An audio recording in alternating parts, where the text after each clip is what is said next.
Hi, everybody. Okay.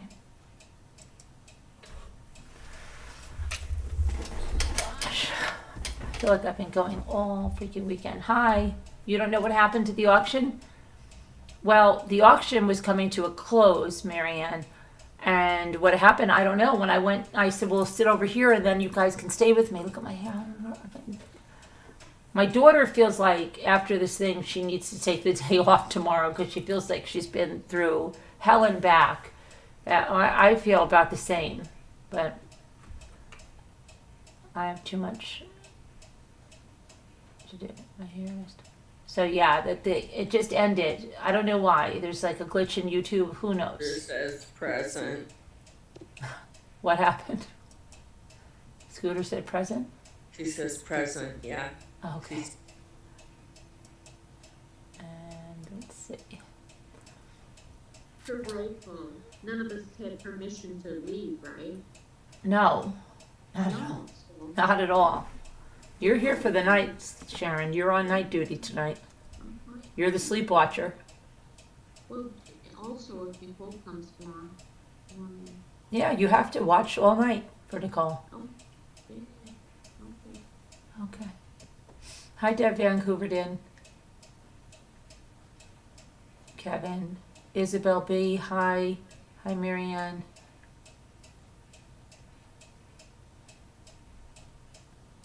Larky. All right, so there's, I guess there's a missing daughter in Georgia. And I don't know, there's a lot of missing people. Oh, did I tell you guys someone grabbed me at the Sheep and Wool Festival? Some guy grabbed me. I'm not joking. My daughter and I were at the sunflower oil thing. And of course, okay, if there's crowds, people hit you with bags and things like that. But that feels a lot different than someone grabbing you. Okay? So we're at the oil thing. And I wonder if he was trying to go steal something out of my purse. I don't know, because I was wearing it crossbody, but it was down lower than, you know. And he came right by on the side of me, and he grabbed me right here. Okay? And I was like, what the hell? And I turned around. It was this older guy. And he had a bag in his hand. And he went, like, on the other side to get, like, this sample of mulled wine. So we were right around where they were giving, like, lots of wine and... I don't know whether he had been going around and had been like a little bit tipsy or whatever the hell, but he grabbed me. And I turned to my daughter and I said, oh my gosh. She goes, what? I said, that guy just grabbed me. And she goes, what guy? I said, that guy. She goes, oh my gosh. And like, I said, but I'm, you know, like, and then felt like Nicole when that person pushed her. I was thinking, like, what am I going to do to this guy now? Like, what the hell's wrong with you, buddy? You just grab me? I don't know. I just like, what the hell? And I looked at him, but I was like, I was driving me crazy. Hi, everyone. My chat keeps disappearing. I don't know. I think there's a bunch of YouTube glitches, Scooter. I don't know what's going on. But that was really weird. Am I in the right live? I hope I'm in the right live.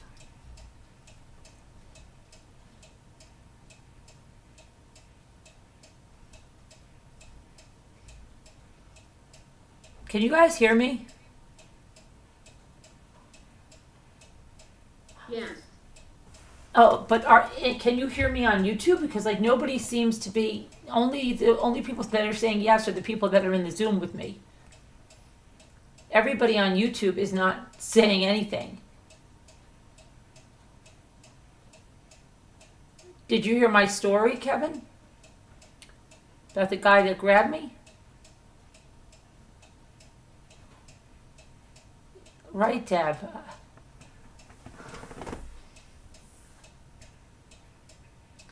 Hi, Flower Girl Phillips. I think the chat's on a really bad delay.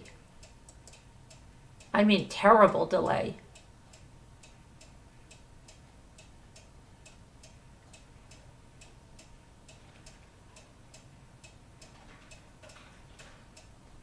Okay.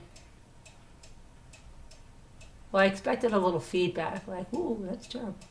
Anyway, I don't know.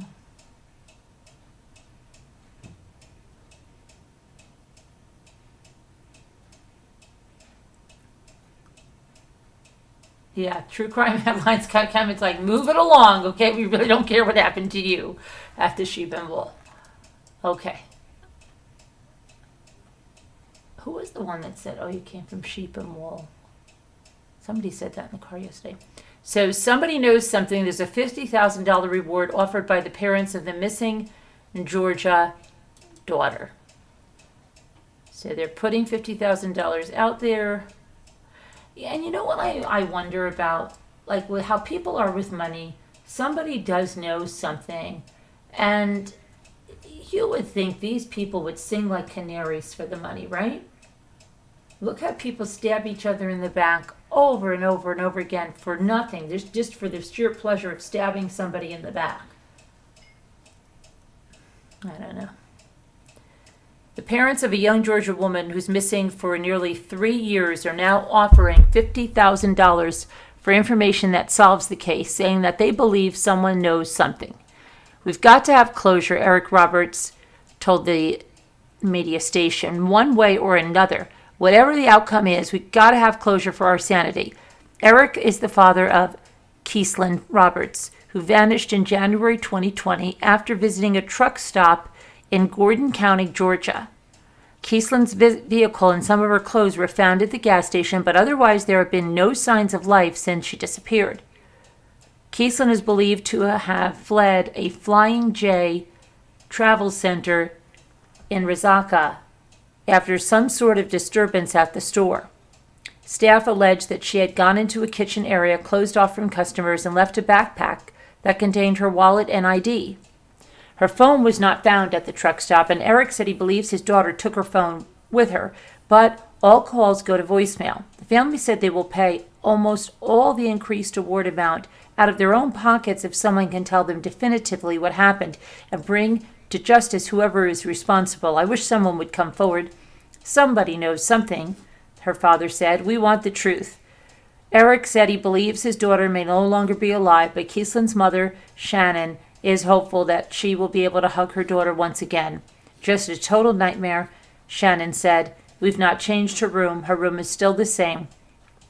Keeslyn would turn 23 years old in October. Family has created a Facebook page to get the word out about her disappearance, and they also hired private investigators who have provided tips to the Georgia Bureau of Investigation.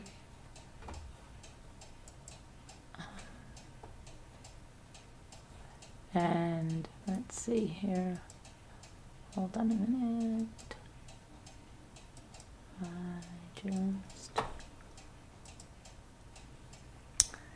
To report information on Keeslyn's whereabouts or provide tips from the case, call the Georgia Bureau of Investigation at 1-800-597-TIPS. She is 5'6", about 125 pounds, blonde hair and blue eyes, and she has a tattoo of a sea turtle on her lower right arm. Her mother said it's very, very hard not knowing where your child's at and not seeing them for this length of time. Not hearing their voice is just unimaginable. So when did she go missing? Was it January of 2020? Yep.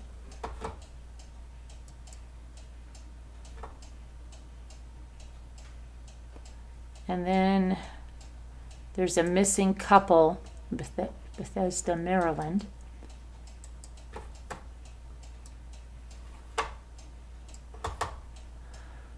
The Montgomery County Department of Police in Maryland are asking for help in locating two people in their 60s who were last seen Saturday afternoon in Bethesda. Marina Richard Rondrian Arison, 68, is described as 5'7", 141 pounds. He was last seen wearing a dark red cap with an American flag eagle emblem, a gray sweatshirt and jogging pants, and tan sandals. Laleo Jean, okay, their name is, they have a real bad misspelling here. is Rajan Arison, 63. She's described as 5 feet tall, 100 pounds. She was last seen wearing a blue shirt, black, pink, and white pants, and black shoes. The pair were driving a 2021 Hyundai Accent with Maryland license plate, temporary tag T1090948. Family members are concerned for their welfare. The couple speaks French, the national language of Madagascar. Oh, and Malagasy, the national language of Madagascar. Anyone with information is asked to call the 2nd District Investigative Section at 240-773-6700. Now, why do they think they're missing, and why is their family onto it, and how do they have a picture of what they were wearing, and she's eating like a yogurt in the back of a car? That sounds very strange, doesn't it?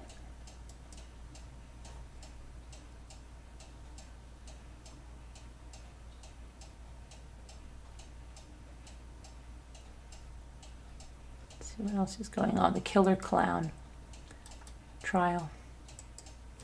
It's delayed. What else is new? Everything is delayed.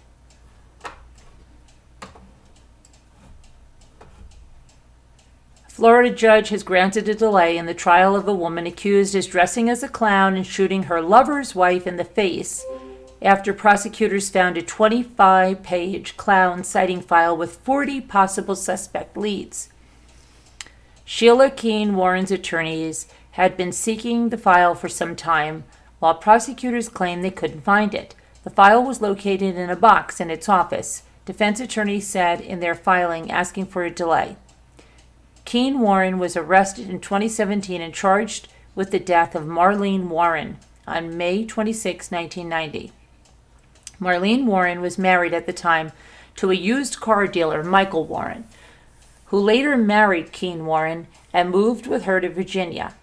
Prosecutors say DNA evidence, a store receipt, and witness identifications point to Keene Warren as the person who knocked at Marlene Warren's door dressed as a clown while holding flowers and balloons and then shot her in the face when she answered the door. The killer clown drove off in a white Chrysler LeBaron, which was later found abandoned. It had been reported stolen from Michael Warren's used car lot a month prior to the murder. Inside the car, investigators found red wig fibers and DNA that matched Keene Warren. Additionally, employees at a public supermarket, the only store in the area, said they sold "You're the Greatest" balloon the killer gave to Marlene Warren, said a person matching Keene Warren's description bought such a balloon for him. And employees at a store that sold a clown costume tentatively identified Keene Warren as the woman who bought a clown outfit and a wig from their store. The clown sighting file handed over to defense attorneys contains the names and addresses and phone numbers of 40 credible leads, defense attorneys said in their filing. Needless to say, this will take the defense considerable time and resources to investigate. Michael Warren and the suspect, who worked at his used car business, married in 2002. Marlene Warren once told members of her family that if anything happened to her, her husband did it. Keene Warren's trial had been expected to begin October 21st. She has pled not guilty. So that's another one off the books. Okay, and I knew this was going to be the case. Remember when we talked about that teen that was driving around with a woman in his trunk and he and his mother were missing? It was the mother that was in the trunk. The woman found dead in the trunk of a car involved in a pursuit and crash in Nebraska Friday has been identified as Michelle Rowans, 49, who was reported missing in Texas along with her 17-year-old son on Thursday.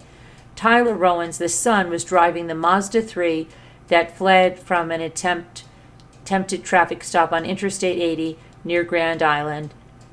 The younger Rowans remains hospitalized in Grand Island for treatment of injuries he sustained when he crashed, ending the pursuit. The Nebraska State Patrol said it was coordinating with the Harris County Sheriff's Office in Texas for his extradition once he's released from the hospital. The Rowanses were reported missing on Thursday morning in Humble, Texas by a family member. A Nebraska state trooper spotted that Mazda 3 about 15 minutes after receiving a report that it might be connected to a homicide.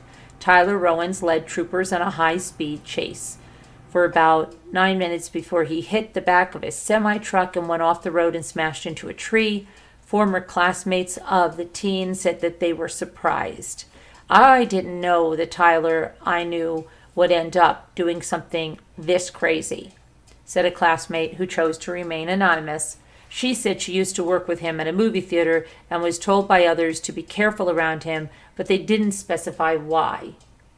Another classmate knew the teen as a cross-country star at Humble ISD before he abruptly left the school in 2021. He was really sweet, the student said. Tyler Rowans was out on bond in an attempted SA case from March of 2022.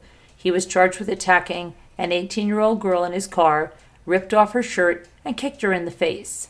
It's not clear yet exactly what charges he will face when he's brought back to Texas.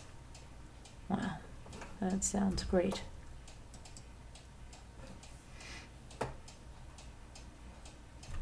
Okay, and then we have a hero mom.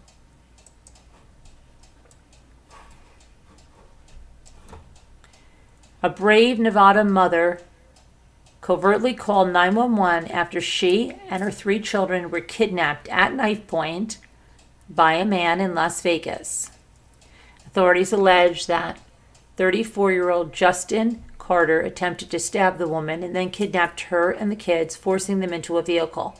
While Carter was driving the vehicle around Mesquite, Nevada, 80 miles northeast of Vegas, the mother was able to dial 911 just after midnight on Monday and kept the line open.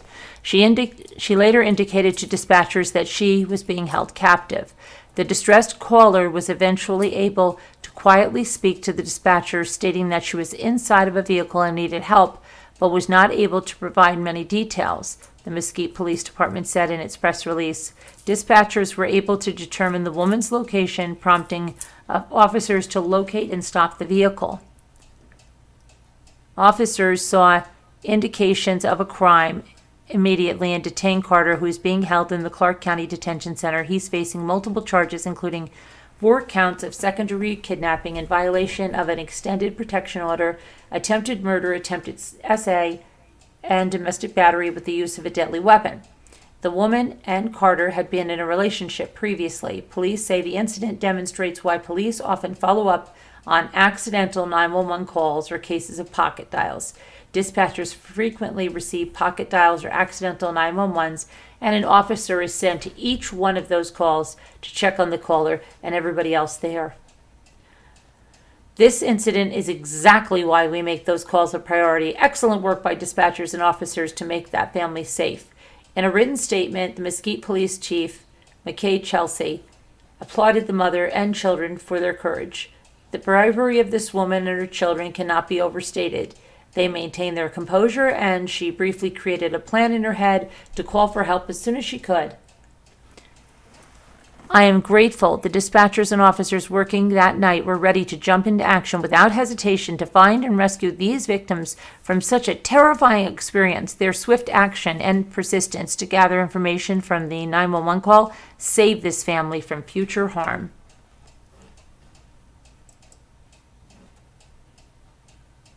Oh, remember that? There's an update on this one. I want an update on that one in the hospital, too. Hold on 1 second. Just have to check that right here. Okay. Let's go back here. So, a Georgia man allegedly tried to smother a pair of premature born twins using a pillow and broke the neck of one of the infants in the course of the assault. Prosecutors have charged Robert Terrell DuBois Jr., 22, with aggravated assault and 2 counts of cruelty to children involving excessive physical or mental pain. Citing an arrest warrant obtained by the television station, investigators believe that DuBois inflicted cruel or excessive physical or mental pain on the twins when they were crying on October 3rd at an apartment on Redmond Circle in Rome, Georgia. The state alleges that Robert Terrell DuBois Du Bois was aggressively handling the victim with his hands, causing her to have a broken neck, and putting a pillow over the face of the victim and her twin sister while they were crying. The condition of the victims and their relationship is not clear. The twins had been born prematurely. There are conflicting reports about whether they were born 5 months or 5 weeks early. Police arrested Du Bois on October 11th at his home. Records show that Du Bois was bound over for further proceedings in Floyd County Superior Court, meaning a judge found probable cause for charges. Du Bois is being held in the Floyd County Jail without bail. Well, what about the babies? I hope that they're okay. I understand that.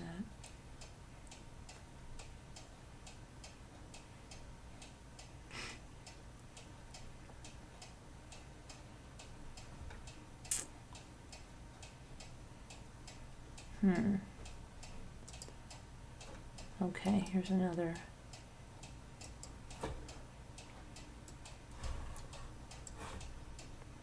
California mother and her 8-year-old son were hospitalized after they were shot by a suspect who rammed their car and fled the scene after the shooting. City of Pittsburgh police say the shooting was domestic violence related and the mother was specifically targeted by the suspect.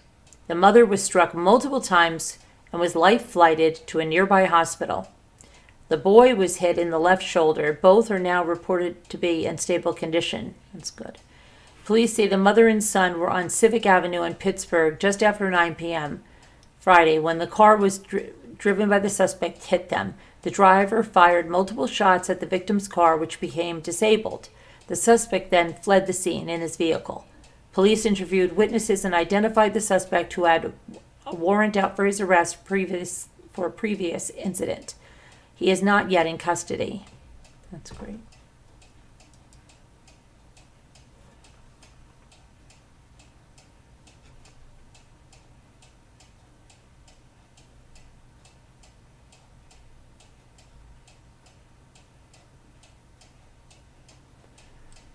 So, I don't know, there's not,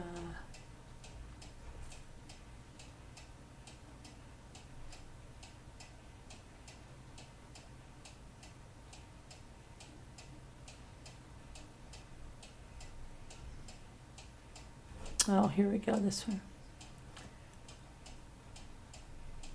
The Raleigh shooting victim. Okay, let's see what this was about.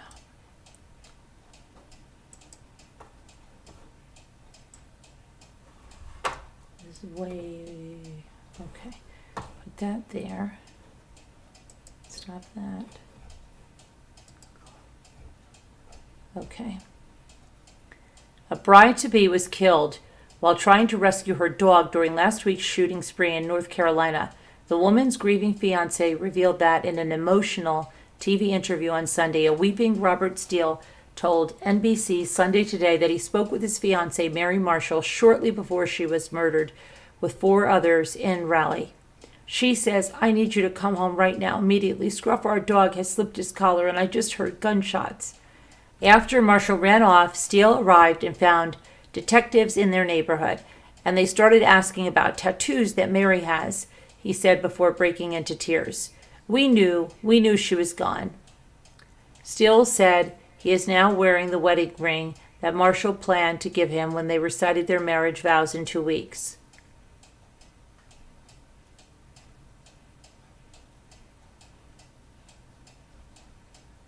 The engraving is, "You're my favorite place," he said in an anguished voice. "I loved when she would wrap me up in her arms, and every time we would cuddle that way, she would whisper in my ear before we went to sleep, 'You're my favorite place.'" Grieving dad Thomas Marshall struggled to contain his emotions as he described his heartbreak at not being able to walk his daughter down the aisle.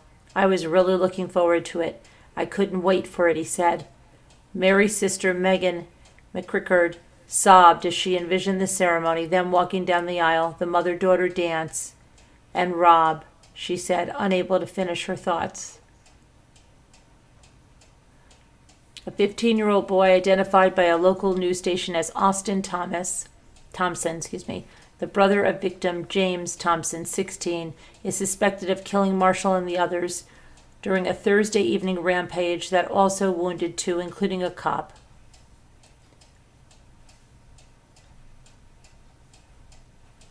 The bloodshed began in a residential area northeast of the city's downtown after the shooter ran to a nearby walking trail and continued the carnage.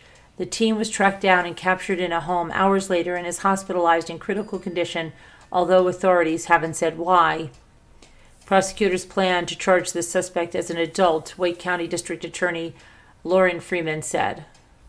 That's terrible.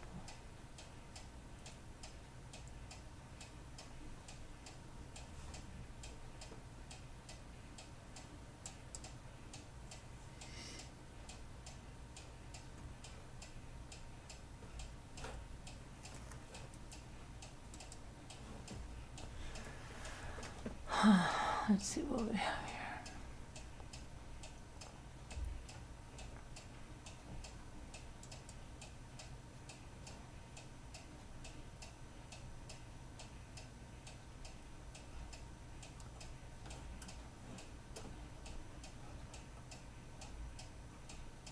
Okay.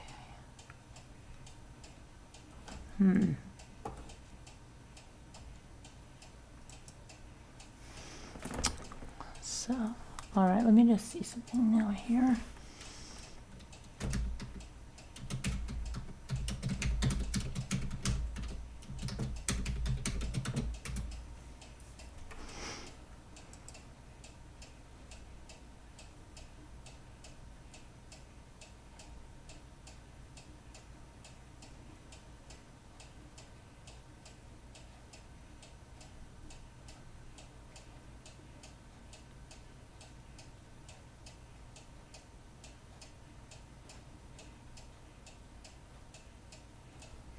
Who told me something about some kind of a Netflix thing? I don't remember what it was. I can't remember. My daughter just told me something about it. What the hell did she tell me? Because I was watching. She said, "Are you watching that?" I don't remember what it was now. I don't remember.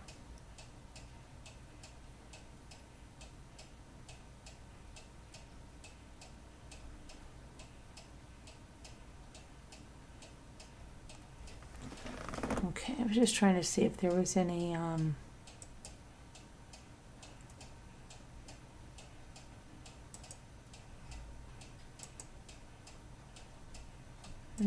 things. I don't see anything there going on there. Let's just see.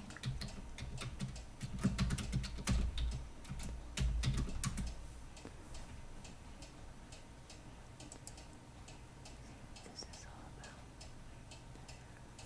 Fathers, we did that. Reported shooting and stabbing occurs. Trying to murder his ex-girlfriend. Did that.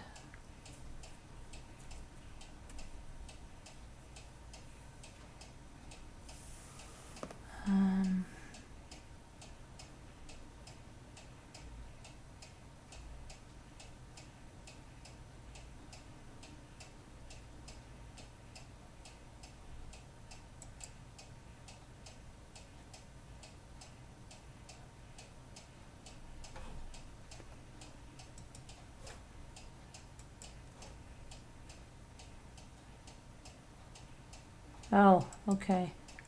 Is this new? The man facing, I was just wondering if anything happened on this, about that family that was taken at gunpoint and then left in that orchard. Authorities believe Jesus Salgado killed baby Aruhi, both her parents and her uncle, within an hour after kidnapping them in a Central California community in Merced County. Salgado appeared in court wearing shackles and safety garment. That's the turtle suit. Salgado's brother Alberto also appeared in court on related charges of arson, criminal conspiracy, and an accessory. The investigation into the family's disappearance began when the police found the uncle's truck on fire in the town of Winton. The investigation led police to the family's trucking company where Salgado once worked. Authorities say he had a long-running feud with the family. Surveillance video found at the company showed Salgado kidnapping and leading them away at gunpoint. A private funeral will be held for the family on Saturday. They have been identified at Aruhi Dairy, her 27-year-old mother, Jaslyn Kaur, her 36-year-old father, Jasdeep Singh, and her 39-year-old uncle, Amandeep Singh. Yeah, the suspect, and he pled not guilty. So,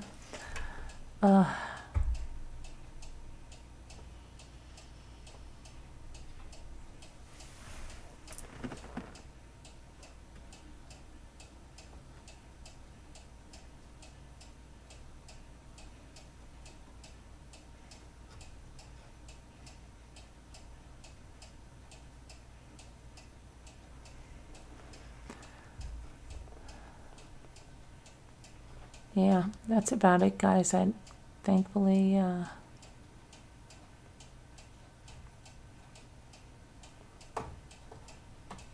I am just exhausted, so I'm going to start a new Zoom, and then we're just going to go into a Zoom, and I'm going to go into the massage chair, and I don't know, because I have had like crazy weekend. Then we've got Nicole going in for surgery tomorrow, so we're all worried about her, and hi Crafty Crafter on a budget. So we'll be doing a Nicole watch. Please keep her in your thoughts and prayers. What else? Just so we'll be just unpin the needles on that. All right, let me start a new Zoom. Everybody in Zoom is going to start again. Don't be afraid, everybody. I'm still here. I am still here. See, I'm back. Look at this, I'm back. I'm okay.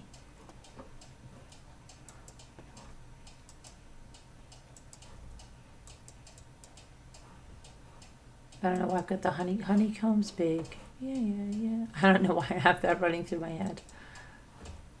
It's not small. No. Honeycombs got big. Okay, let me just get the Zoom numbers out to people. And I'll put it in Patreon. And I'll put it on the community tab.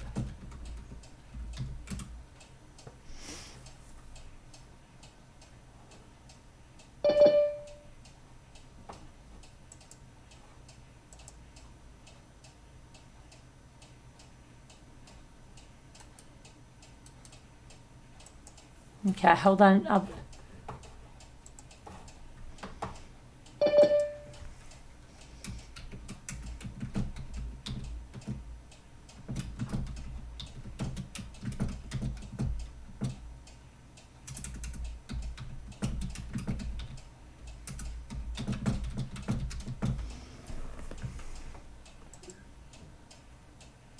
Okay, guys, hold on. I'm going to get you. Don't worry.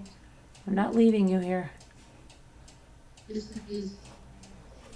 What? We're still live. We're still. Okay, I'm gonna mute. It's okay. You don't have to mute anymore. I mean, we're good. You don't have to mute anymore. On this computer audio.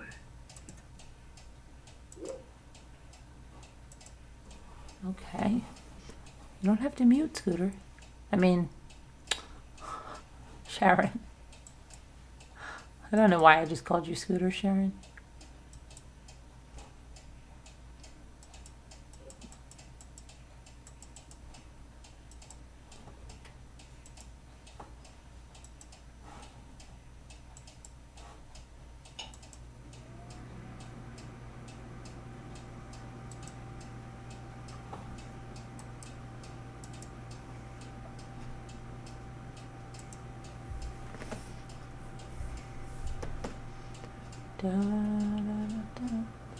Okay, it's oh shoot, hold on a second.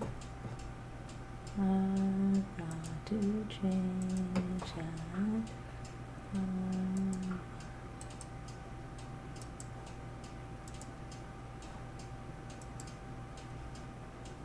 Okay.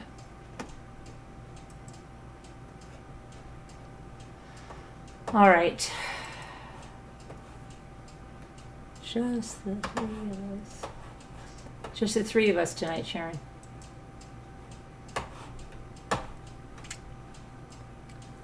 Just the three of us. Yeah. Yeah, thank you to the new subs and members. Yes, we have quite a few new subs and members. Appreciate that, Kathy Ellison. I hope I hear you loud and clear. I think you're in the right live. Oh, Kathy, I think you're behind in the live because we're about ending right now. But thank you for coming. Appreciate it. Well, see you guys later. No, you're not in the Zoom, Kathy. You're here. Oh, Kathy's behind in the live.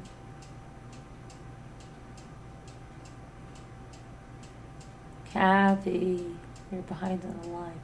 All right, hi, Ellen, and oh my gosh, what the heck is wrong with me?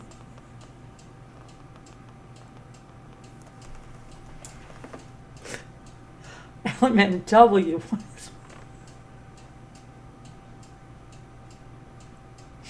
Oh my gosh, I've got the overtired stuff going on here.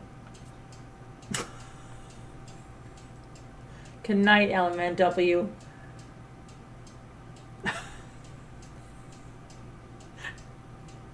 Oh my gosh. I feel like I'm in the Twilight Zone. What is going on? I feel like nobody's even listening to me. I feel like I'm in the wrong live along with you, Kathy Allison.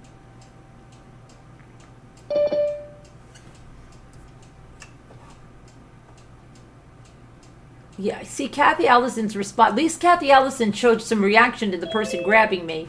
It was terrible. It was somebody at the Sheep and Wool Festival. They grabbed me. Kathy, thank you for caring. Kathy cares. Yeah, nobody else said a dang thing when I said that. I thought I was in the wrong live. Thank you for caring, Kathy. We care, Carolyn. I wasn't feeling that, Lark. You weren't feeling the love. No. No, not at all. I felt like nobody even noticed what I was saying. I expected like Sharon to be like, what happened? Or something, you know, like, and there was nothing. I put a boxing glove. Thanks, Deborah. Yeah. Oh my goodness. I could see that wasn't really appreciated either in the chat. We know we're like a lead balloon, but never mind. Yeah. I don't know. I was thinking why he was grabbing you. I was thinking. Oh, you were thinking why he was. I don't know. Now I'm thinking, was he trying to like go for my purse and then he didn't know what to do? Was it? I don't know what the heck. I really don't.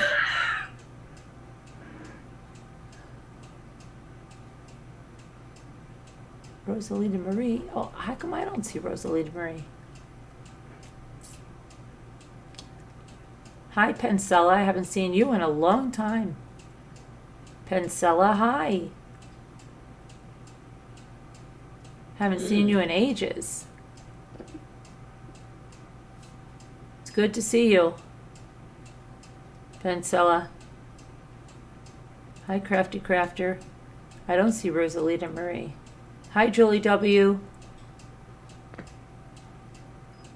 I don't see Rosalita at all. She's just gone. She just said goodnight. Oh, okay. Good night, Rosalita. Sweet dreams. All right. Well, I'm going to end this, guys, and we will come back tomorrow when I'm hopefully more rested. All right, let me see how to end this.